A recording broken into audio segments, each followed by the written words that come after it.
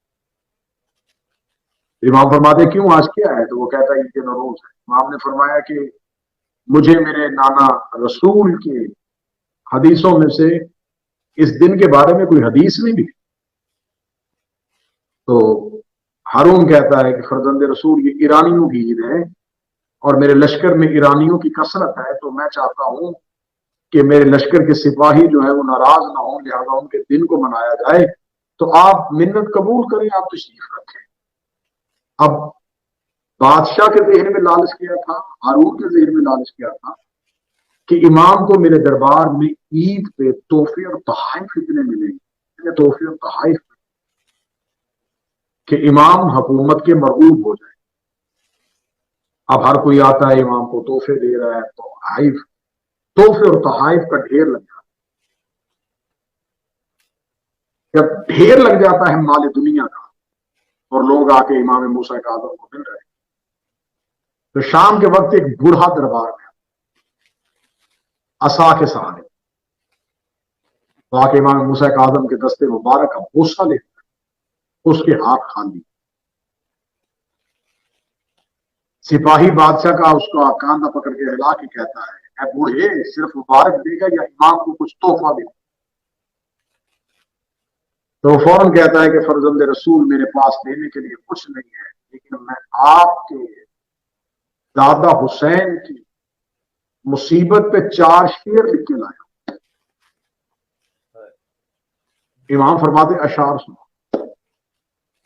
وہ امام موسیٰ کاظم کے سامنے ایک مرثیہ پڑھتا ہے، ایک کلام پڑھتا ہے جس کے 4 شعر ہیں۔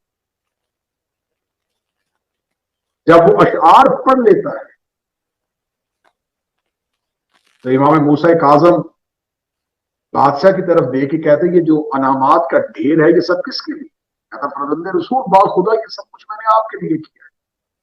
اب وہ کرنا چاہتا تھا امام کو روک کے نیچے کہ امام کو اتنے تحفے تحائف دوں کہ امام سمجھے کہ بادشاہ امام سے محبت کرتا ہے، دوسرا امام کو دنیا کا لالچ ہے۔ امام اس بوڑھے کا ہاتھ پکڑ کے اپنے ہاتھ پہ رکھ کے کہتے ہیں کہ میں یہ سارا خزانہ تمہیں تیرے شیر کے بدلے میں دوں۔ کیا بات، نعرہ حیدری اور تیری جنت کا ضامن بھی ہوں، تیری جنت کی ضمانت بھی ہے۔ مال دنیا علیحدہ، آخرت کی بخشش کی ذمہ داری بھی میری ہے۔ امام جب یہ کہہ کے اٹھنے لگتے ہیں تو بادشاہ کہتا ہے فرزند رسول صبح سے لے کے اب تک تحفے تحائف میں قیمتی ترین تحفے ہیں جو آپ نے ایک بوڑھے کو دے دیے۔ امام نے فرمایا بس تمہیں امامت یہی دکھانا چاہتی تھی جو تمہاری حکومت کے ہاں سب سے قیمتی ہوتا ہے، ہمارے ہاں ہمارے ذکر کی قیمت بھی نہیں ہوتی۔ بے شک، کیا بات ہے قبلہ، بہت خوب۔ ایک یادگار مناظرہ یہ، دوسرا یہ کہ ہارون حج سے واپس آتا ہے تو حج سے واپس آ کے وہ مدینہ جاتا ہے، لیکن جب وہ حج پہ پہنچتا ہے تو حج پہ پہنچ کے اس کے ذہن میں خیال ہوتا ہے کہ میں سب سے پہلے طواف کعبہ میں کروں گا۔ آج بھی جو اہم لوگ ہوتے ہیں، جو وی آئی پی لوگ ہوتے ہیں، ان کی کوشش یہ ہوتی ہے کہ ہمیں عبادت میں بھی ایک وی آئی پی سٹیٹس دیا۔ تو ہارون یہ چاہتا تھا کہ حج میں طواف میں جو ہے سب سے پہلے میں کروں، حجر اسود کو سب سے پہلے بوسہ میں دوں، یہ نہ کہ کوئی پہلے بوسہ دے اس کے بعد میں بوسہ دوں۔ اور جتنے بھی عبادات ہیں کہ میں ترجیحی بنیادوں پہ پہلے میں کروں۔ لیکن جب وہ طواف کعبہ کے لیے جاتا ہے تو طواف کعبہ روک دیا جاتا ہے، لوگوں سے بیت اللہ کو خالی کروا دیا جاتا ہے کہ بادشاہ طواف کے لیے آ رہا ہے۔ جو ہی ہارون حرم میں داخل ہوتا ہے کہ کوئی جوان تیزی سے قریب سے گزر کے طواف کعبہ کرنا چاہتا ہے۔ جب طواف کعبہ مکمل ہونے کے بعد ہارون حجر اسود میں پہنچتا ہے تو وہ دیکھتا ہے کہ حجر اسود اس جوان کے ہاتھوں کا بوسہ لے رہا ہوتا ہے۔ سبحان اللہ۔ ہارون پریشان ہو کے سپاہیوں سے کہتا ہے یہ کون ہے؟ سپاہی کہتے ہیں کہ یہ موسیٰ ابن جعفر ہے، یہ جعفر صادق کے بیٹے موسیٰ ہیں۔